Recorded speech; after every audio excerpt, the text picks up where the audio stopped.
Welcome to my channel. I'm Elizabeth Liz Muschett, and today it's Astrology Star Sisters, and we're going to talk about the Gemini Decans. And my star sister, friend, and colleague, Joy Vernon, is joining me today. Welcome, Joy. How you doing? Great, Liz. Good to be here. Always so nice to talk to you. Well, I enjoy it very much. So, as I said, we're talking about the Gemini Decans using astrology and tarot. And Joy Vernon is an astrologer, a tarot reader, and a Reiki master teacher. And her website is joyvernon.com. I'm an astrologer, author, intuitive, and teacher, and my website is alightpath.com. And we enjoy hearing from you. So, I have a little story to tell. The other day, I was wishing that I had some lilacs. Well, lo and behold, I have a lilac bush on my property that I did not know. It was growing in between the two rhododendrons that have gotten very big and scraggly, so I'm going to trim them back. So I picked some the other day, and they smell so good because I remember them from my childhood. So I thought, that's a good one because it's a spring flower here in the Northwest. So that's why I chose I that. love it. Lilacs are my favorite. And I'm so happy to have a lilac bush on my property because I was hoping to have one. And I do. And you Manifested do. that really You easy.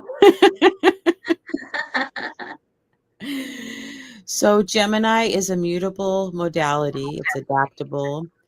It completes things to be so that you have time and space to begin something new. The ruling planet is Mercury. It's of the element air, about communication. The mantra is I think. And some keywords are ideas, information, multitasking, student, sociable, neighborhood, or community.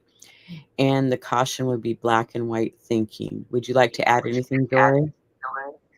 yeah. I mean, first of all, that I love all of that. The thing that's been coming to mind, particularly looking at our tarot cards that are going to be coming up, which are the 8, 9, and 10 of Swords, is that a lot of the Mercury ruled Mercury ruled signs and often Mercury placements can represent stress and anxiety, overthinking, um, uh, um, that analysis paralysis type of stuff. And I think with some when we're looking at it from the tarot's point of view, I think we're more likely to see some of those again those cautions or some of the uh, when the intellect swings towards an extreme and gets caught up in itself, and I think that's going to come out a little bit, so I wanted to bring that up right away we're ready to talk about it. Well, and it seems like lately there's been like tons of data and information to sort through, whether that's emails or helping my parents with appointments or helping them with their finances. It's like having to call. So it's like a lot of data and information that I'm processing. And I hear that from my clients also. Absolutely, absolutely. Too much data, too much information overload. And so it's environmental. It's not just, it's not just anybody's personal problem, but it becomes our personal problems. And so yeah, it can be difficult. And can you kind of go over the decans for us, just what they are? Yeah, for sure. And each of the 12 signs is subdivided into 3 sections of 10 degrees each, and those are called the decans. There's 2 sets of rulers, and one is the triplicity rulership, which astrologers are more familiar with, but the tarot uses a different rulership, which is the Chaldean rulership, which takes the planets in what we call the Chaldean order, which is the order of the traditional visible planets from slowest to fastest. And then it places those planets and lines them up with the decans in order. And so you'll see that, like our 3 decans today, we get Jupiter for our first one. And so the Chaldean order starts with Saturn. That would have been the last one at the end of Taurus from last month. Then Jupiter rules the first decan of Gemini. Then faster than Jupiter is Mars. That goes next, then the Sun. And then as we get out of Gemini and into Cancer, we'll go into Venus, Mercury, and the Moon. And that's an example of how that descending sequence from slowest to fastest ends up working as these rulerships. Thank you. So we're going to start with the major arcana for Gemini, and it's the Lovers. And I'll let Joy tell you about that and the deck that she chose today. Yeah, absolutely. And so we're looking today at the Forest of Enchantment Tarot. And this is a gorgeous deck that came out in the fall of 2019, and it's by Linnea Weatherstone, who's produced quite a number of really nice decks. I'm trying to remember off the top of my head. There's a cat one, but there's a lot of cat ones. And which is it called? I think the Mystic Cat. I think something like Mystic. I'm not sure. Anyway, maybe she did the Mystic Fairy Tarot. But at any rate, she has a number of really great decks out, and this one is illustrated by, and I'm going to butcher this, hopefully not, Marela. That sounds right, Marela Allwood. And you can just see already from this gorgeous Lovers card how much beauty is in the card, the way that the characters connect with each other, the natural environment and the presence of animals and flowers uh, all throughout this natural environment. So really gorgeous deck. It uses some different uh,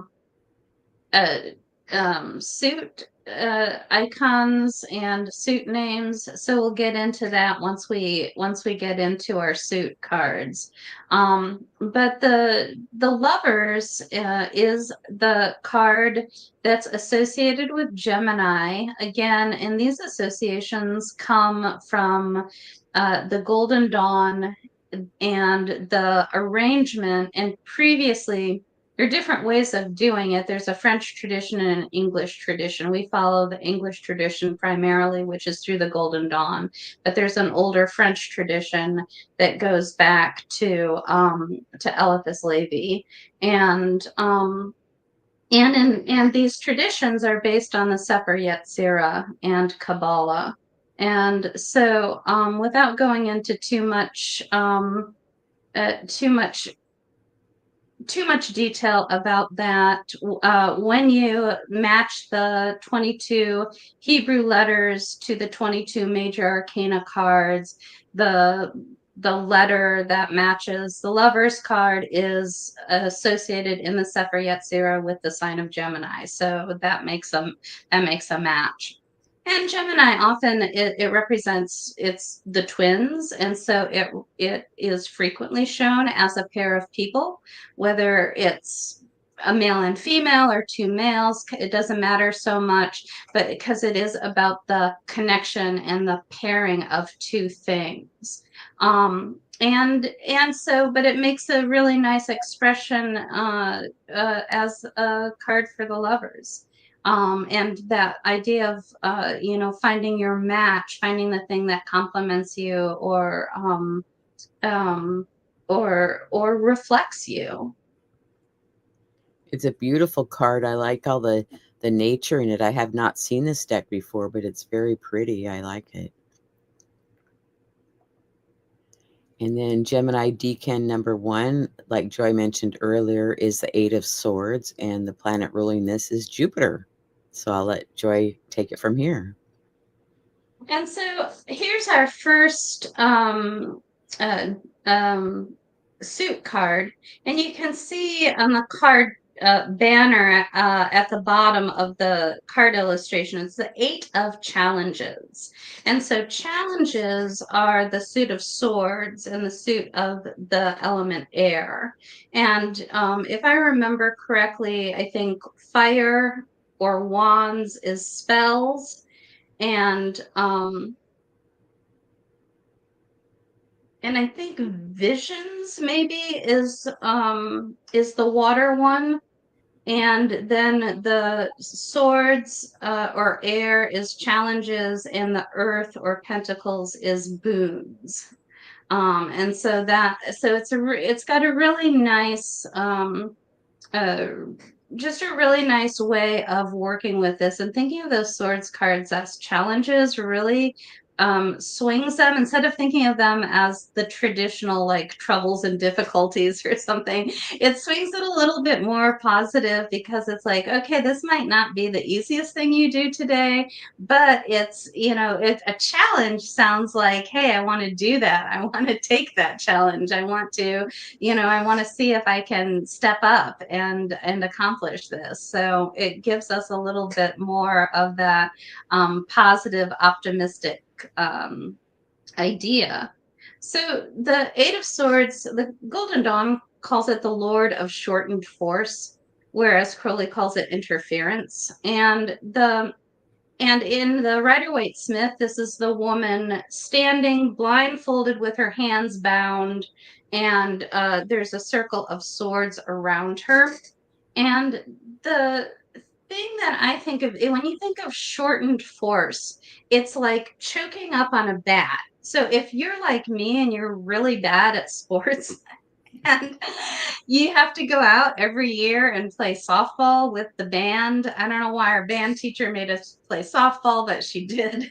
And it was probably in our phys ed class too. But I can't hit the ball. But if I choke up on the bat, I have less force to hit the ball. I'm not going to ever hit it out of the park, but I have increased accuracy. And so I'll hit the ball. I'm much more likely to hit the ball. It won't go very far, but it will relieve me of the pressure of swinging and missing and swinging and missing.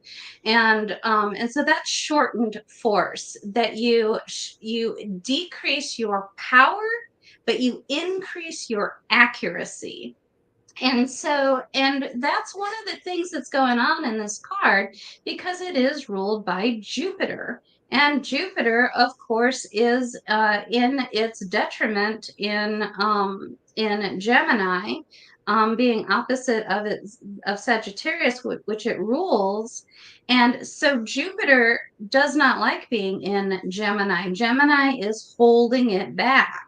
Whereas Sagittarius just lets it fly and lets it do everything that it wants to do. Gemini is a little bit too nitpicky for Jupiter's tastes. And so it has to learn that shortened force. It needs to learn to tighten up and not have the strength and the power and the full potential it has. Jupiter has a lot of potential, but instead it needs to hone in on its accuracy. And so that's something to really think about when you're looking at this card. You can see all of those spines and spirals, and it looks, I mean, she looks scratched up. She's just really caught in these brambles. As soon as you get caught on something, the tendency is, I just want to escape as quickly as possible. But you can see all the little broken pieces around her, and it turns out she realizes that rather than just pull and try to get free, she has to break off each one. And that's that focus on the details in order to get yourself free, rather than exerting as much power as possible to pull and just rip yourself free. It's like taking the time to process all the information that's coming your way. And I apologize. In the middle of the bottom slide on the left, I forgot to change Taurus to Gemini, but on the top it's correct. And I looked at these. I swear I looked at these to try to double check, and I did not notice that. So here we have a chart for May 20th with Jupiter highlighted. So I'll let Joy start. So one of the things I noticed is that all three of our planets today, which again was Jupiter, Mars, and the Sun, all three of them end up moving through an aspect to Chiron today. And because the 8, 9, and 10 of Swords tend to be considered more stressful cards, and Chiron is the wounded healer, and is associated with identifying your wound and working on the process of healing it. I really thought that that would be a nice focus for this month. And as I was telling Liz prior to the start today, it's probably, these are probably not by any stretch of anyone's imagination the most important transits of the month, but they're definitely going to be really interesting transits. And because we're taking this from that tarot perspective, I thought the idea of healing some of these stresses would be really useful. And so we've got Jupiter here at 25 degrees of Gemini, and it is sextile, which is that thick blue line, that short blue line, over to Chiron circled in red, which is in Aries. Now, Jupiter is also incidentally square to Saturn in Pisces. And Saturn and Jupiter and Mars will all change signs during the month of Gemini, during the Gemini season. And so we're getting a lot of these changes going on.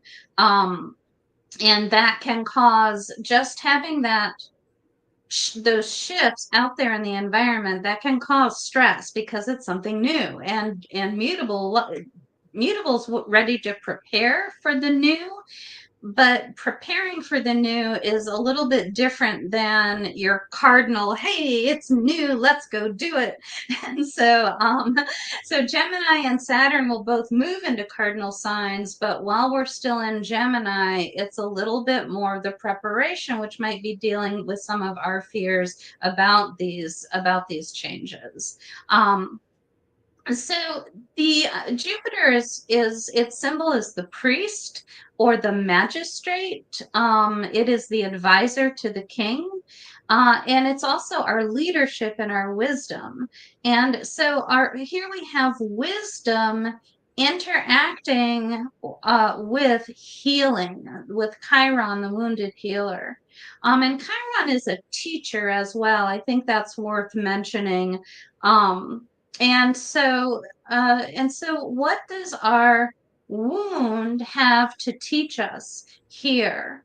And I think I like the way it plays out. We start with the wisdom, working with the healing, then we'll go to Mars, which is our energy and our motivation and ambition, but it's also our frustrations and anger. Then we'll be looking at that, healing that. Then we go to the Sun, which is identity. So this is a really nice way for this to roll out this month. And if you're having any kind of problems, just this idea of what does my wisdom tell me to do, then going into what are my frustrations around this, and then really resolving it at the end of the Gemini season with that. And what is my identity as I move through these changes and through this healing? That's beautiful. That's beautiful. And I would say with And I would say, Jupiter and Gemini, it's a really good time to talk about things or journal or write things down. And then, making that contact with Chiron to, do some healing. But also, since Chiron's in Aries, some kind of exercise and, exercise to what is your personal ability to do exercise. Because, lots of times we'd say Aries, oh, maybe a runner. Well, somebody that can't run, maybe they can only walk 2 blocks, or maybe they can only walk 20 feet.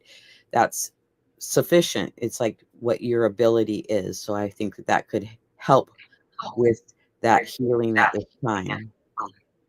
yeah, I love that. And that might even get further emphasized as well when we get the Mars transit in there too. That's very cool, and I'd like to think about that more with that. Some of the other associations that I have for Chiron and Aries, and I definitely always find that Aries placements, they can really indicate that a,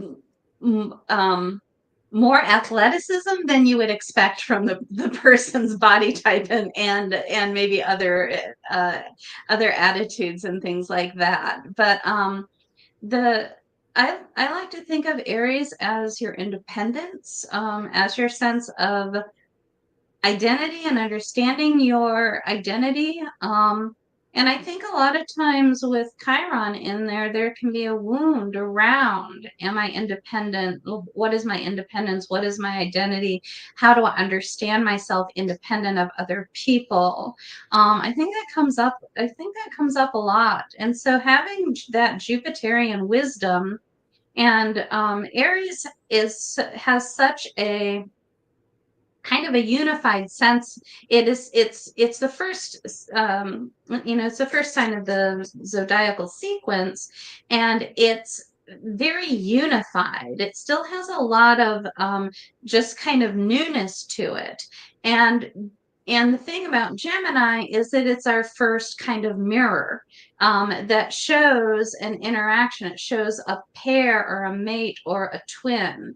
And so the first time we kind of get some reference through Gemini things, siblings, neighbors, even just making friends. We And so I think this idea of getting insight into yourself from an external source, I think, is a lot of the healing that comes up here. Um, and again, like you said, writing, journaling, these are great ways, great Gemini ways of connecting with our healing. And what wisdom can you get as you journal through this idea of, how is this Gemini mirroring of self?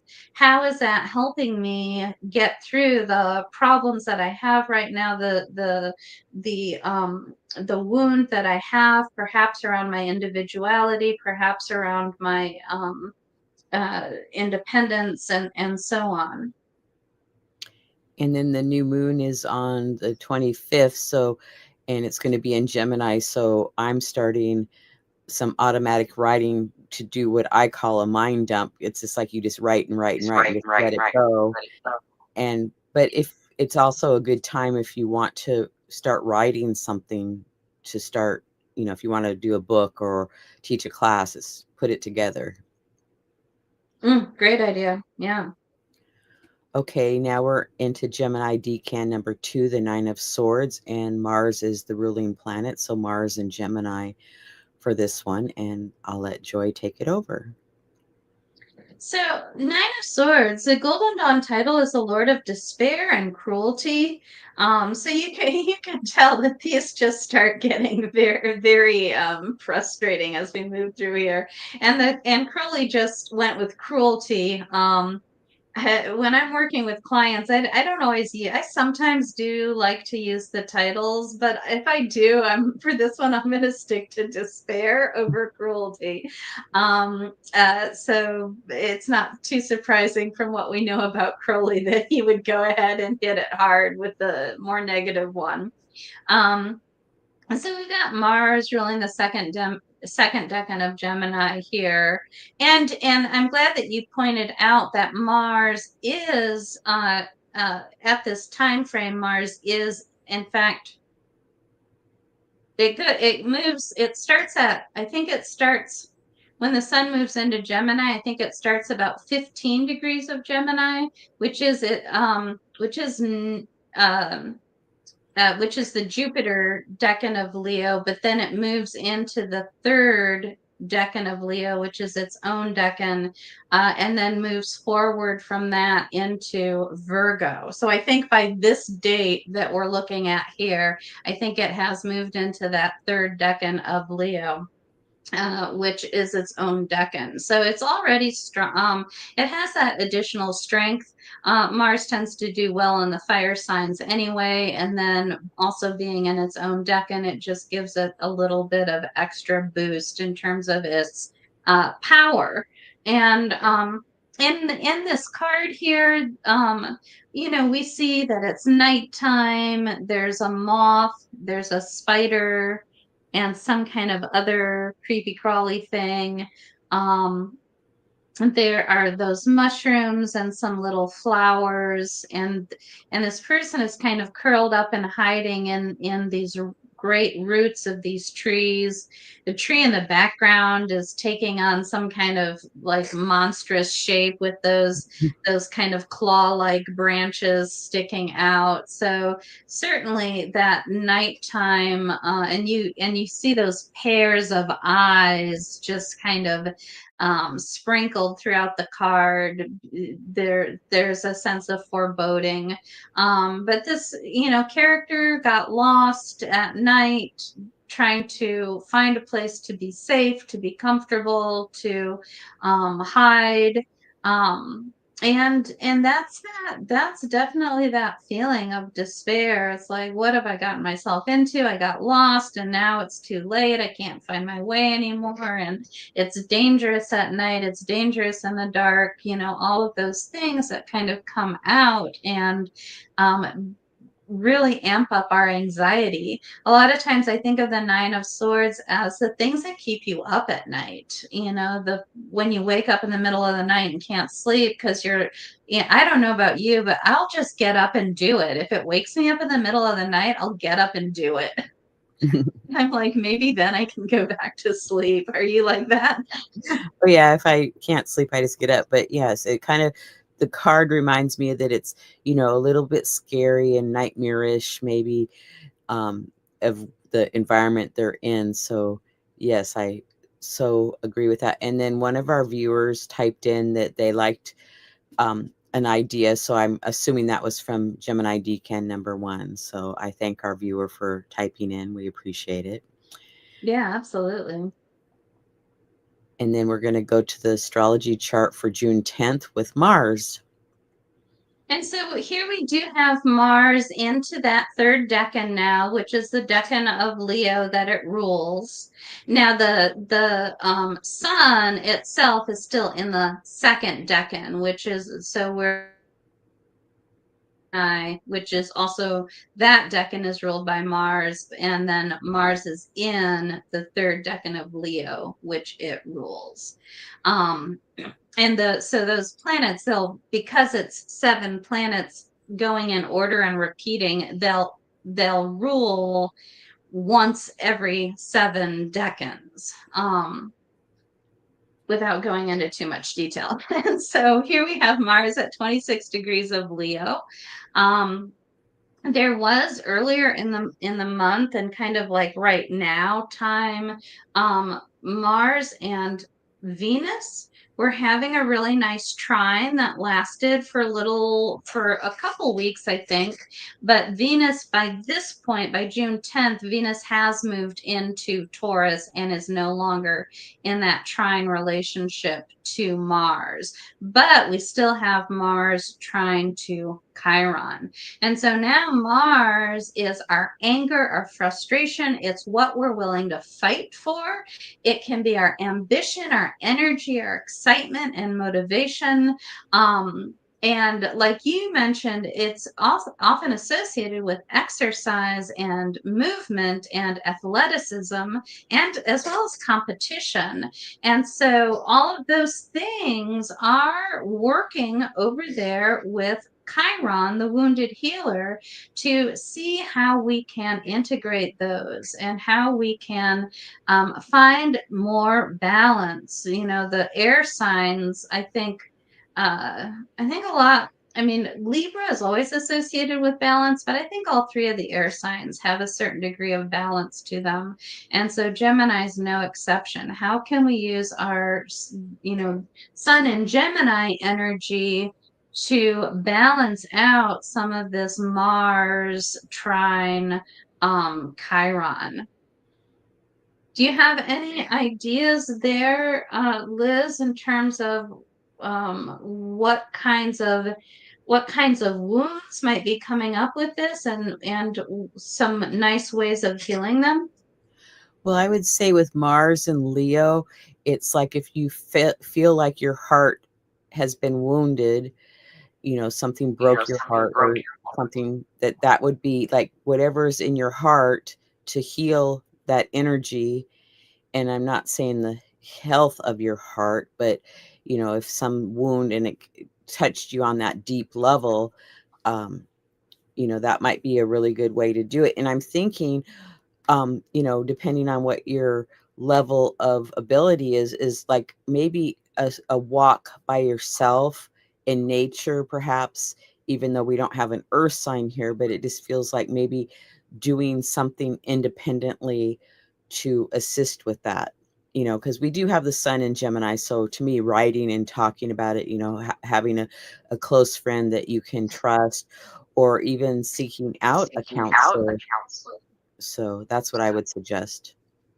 Yeah, I love that. Yeah, it's funny if you think about it, that Mars in Leo is that bright sunny sign, but our card usually shows a nighttime scene in most tarot illustrations. And so it contrasts for me both the fear of the unknown, which is the darkness and night, versus the fear of being visible, which can be equally scary. At least at night, you can find a place to hide, and maybe nobody will see you.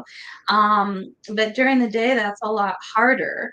And so, kind of exploring even when, when can I take that time out of hiding in order to work on this, which is reflected more in the card, versus when do I have to work on this in the public eye, with the sun shining brightly.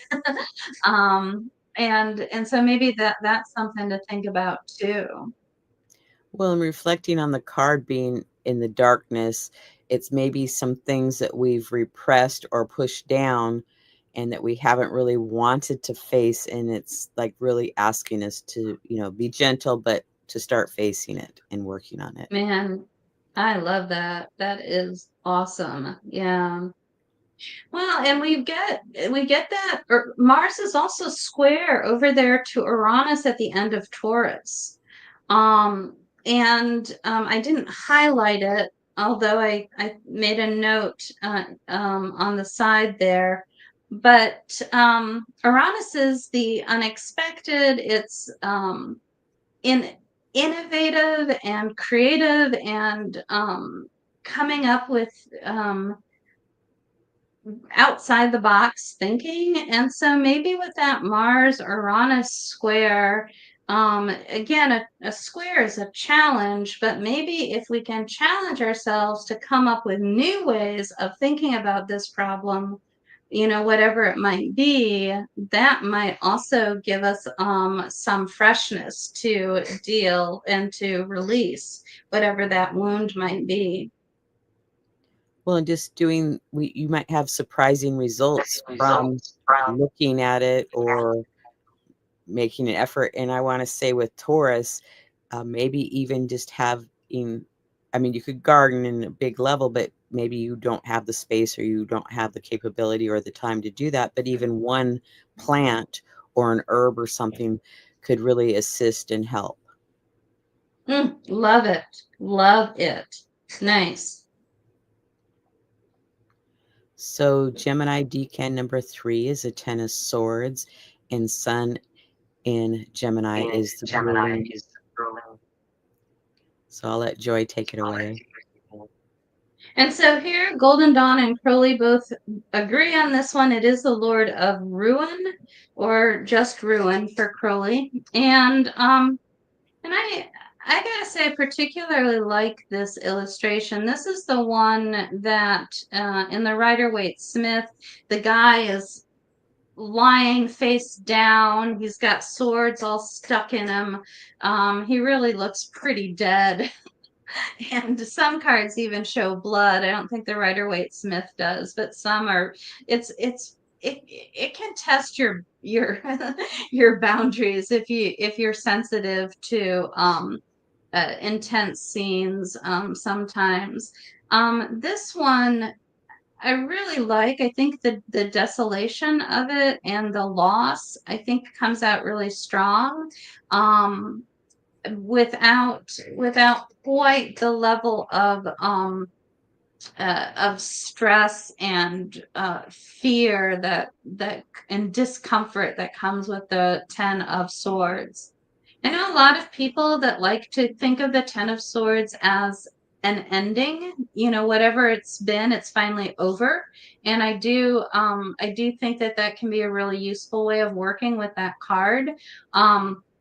I don't, because I like to I think I think it's really important to be clear on, you're at the lowest point now, and be able to really understand that this is the worst it's going to get. But that you're still, I mean, it's important to recognize when you're in it and when you actually have moved on. And if you've got the Ten of Swords, you're still in it. Um, and um, but this expresses this just a little bit more gently. I mean, the guy is definitely there going, I broke my sword. I've really, I've got, he does have a few blood stains, it looks like, but he's not bleeding profusely. Head in his hands, he's kind of like, I messed up. I didn't do this right. I was not at my best. Even his horse looks a little, kind of like, it's okay. You'll do better next time. And this guy, he can't just go back to battle. He's got to obtain a new sword or repair this old one. That's going to mean a trip to the blacksmith. So he's not heading back out into battle anytime soon. And so I think really, like, recognizing the when you're done with something, when you've lost, I think that can be a really valuable time of reflection. And yeah, do you want to throw anything out, or should we go ahead and look at our card? Yeah, well, let's look at the chart. So we have I mean, Sun the chart. at 26 degrees, and I'll let Joy start. So, yeah, and so this one's ruled by the sun, and it is there at 26 degrees of Gemini. And so it is sextile over to Chiron that we've been working with all this time. But interestingly, it is also sextile to Mars. And so Mars and Chiron are trine. And so we get that kind of heavy blue, kind of squished triangle there. And so now sun is our identity. It's our sense of self. And so now we've got our sense of self. Um, it's closing in on Jupiter. Jupiter has at this point moved into Cancer, which is where it's exalted. And so Jupiter is out of the stress it feels in Gemini, and it has moved into a much more comfortable place in Cancer. And the sun will catch up with Jupiter right there in the first degree or two of Cancer and have a conjunction. So it's closing into that, but not quite. But then it is in this bisextile with Mars over there. And so Mars was the energy, excitement, the frustration and anger. Um, uh, and maybe, Mars as our energy, it can be our power. Like I said, it's what you're willing to fight for. And I think when the sun is in a positive relationship to or aspect to another to a difficult planet like Mars, I think it's an example of really finding the positive aspects and the positive qualities of that planet. And so it's like at this point, it's like, what power do I have to deal with this? What action can I take? What am I willing to fight for? And like our knight, he had to, why did he get into that battle? Is it because he just likes fighting every day? Maybe some soldiers just like to fight all the time, or maybe it was really important to him and he was willing to fight for it. And so what am I really willing to fight for? What do I not want to let go of? What do I want to keep, again, as part of my sense of self and who I am and what is important to me, what I'm about? What can I fight for that will help heal the stress, the anxiety, the wound that I have here that's coming up during this transit of Gemini. Beautiful. And this whole season of Gemini for Chiron being activated, it's really given us an opportunity, and I want to say to not get enraged or super angry. It's like to work on things, and some kind of movement is important, I believe. And whether that's to work out in your yard or help a neighbor with their yard or go and work in a community garden, I think that movement in our bodies to help us not become enraged or super angry is really important. And it's giving us a really big opportunity the whole time that the sun's in Gemini to work on some inner healing on so many levels. It could be from our childhood or any period of time in our life. So I really encourage everyone to work on that healing, because I know I'm certainly going to. Yeah. And I just I love these opportunities, and the cards again were the challenges. These are some great challenges for us to take on. And absolutely, that Gemini energy is we can, again, it can get out of balance and become frustration and anxiety and stress and some things like that. Some over analysis, but what a great time to say, you know what, I'm not going to worry about this. I'm going to take on this challenge and I am going to figure out, not just let it take over your brain, your mental, your your mental plane of existence entirely, but actually use your thoughts, use your intellect, use your writing and communication abilities to get some perspective on those frustrations and take them on one by one head on. So yeah, some really good opportunities, I think, this month. Absolutely.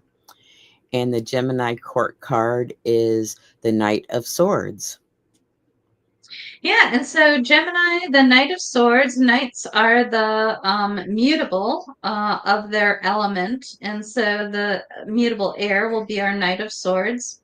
And this is the seeker of challenges. And what a great um, kind of conclusion to our series is that, now that we've examined some of those challenges and seen how they can really help us grow if we're willing to take them on.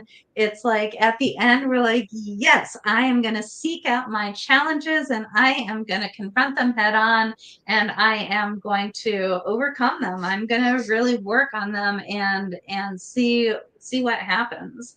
And so it is the last decan of Taurus and the first two decans of Gemini, using the Golden Dawn system. And And I love this guy here. He's just like, I don't care what it is. I've got my white crow or white raven or whatever that is on his shield, and I'm gonna head out into the dark and dismal wood, and I am going to find that thing that frightens me, and I'm going to confront it, and I'm going to release it. Oh, so great. I so enjoyed this. Thank you so much, Joy, for joining me today. And I want to thank our audience for joining us live, and the audience when they come back and watch at a later date. We appreciate you. And Joy and I both do consultations, have newsletters and YouTube channels. So we appreciate you subscribing and liking. And Joy has a Substack page, and I'll let her tell you about that. Yeah, I've blogged since 2009, but I've recently started reposting all my current all new blog posts. I'm also posting onto Substack. So it's a way to reach out, and some people really like the Substack interface. It kind of compiles like a stack of newspapers that you might get delivered to your door. Instead, it's an app on your phone, or a website if you want to go that route, and it just brings in all your favorite blogs for you and puts them all right there at your fingertips. And so, yeah, take a look if you like some of my meandering thoughts. Go ahead and take a look. If you like that, you'll love my blog. Perfect. Because I enjoy your newsletter. And there's lots of other upcoming shows that I do. So we have lots of variety from you to choose from. And I look forward to having you come back. And I will be on Top Cosmos talking about the Gemini new moon to core connections to transform on May 25th at 1 p.m. Pacific Daylight Time. And you can watch it live here or come back and watch it at your convenience. And again, Joy, thank you for joining me. I really appreciate it. And I look forward to having you on again next month. All right. And we're going to say goodbye for now and see you next time. Okay. Goodbye. See you next time.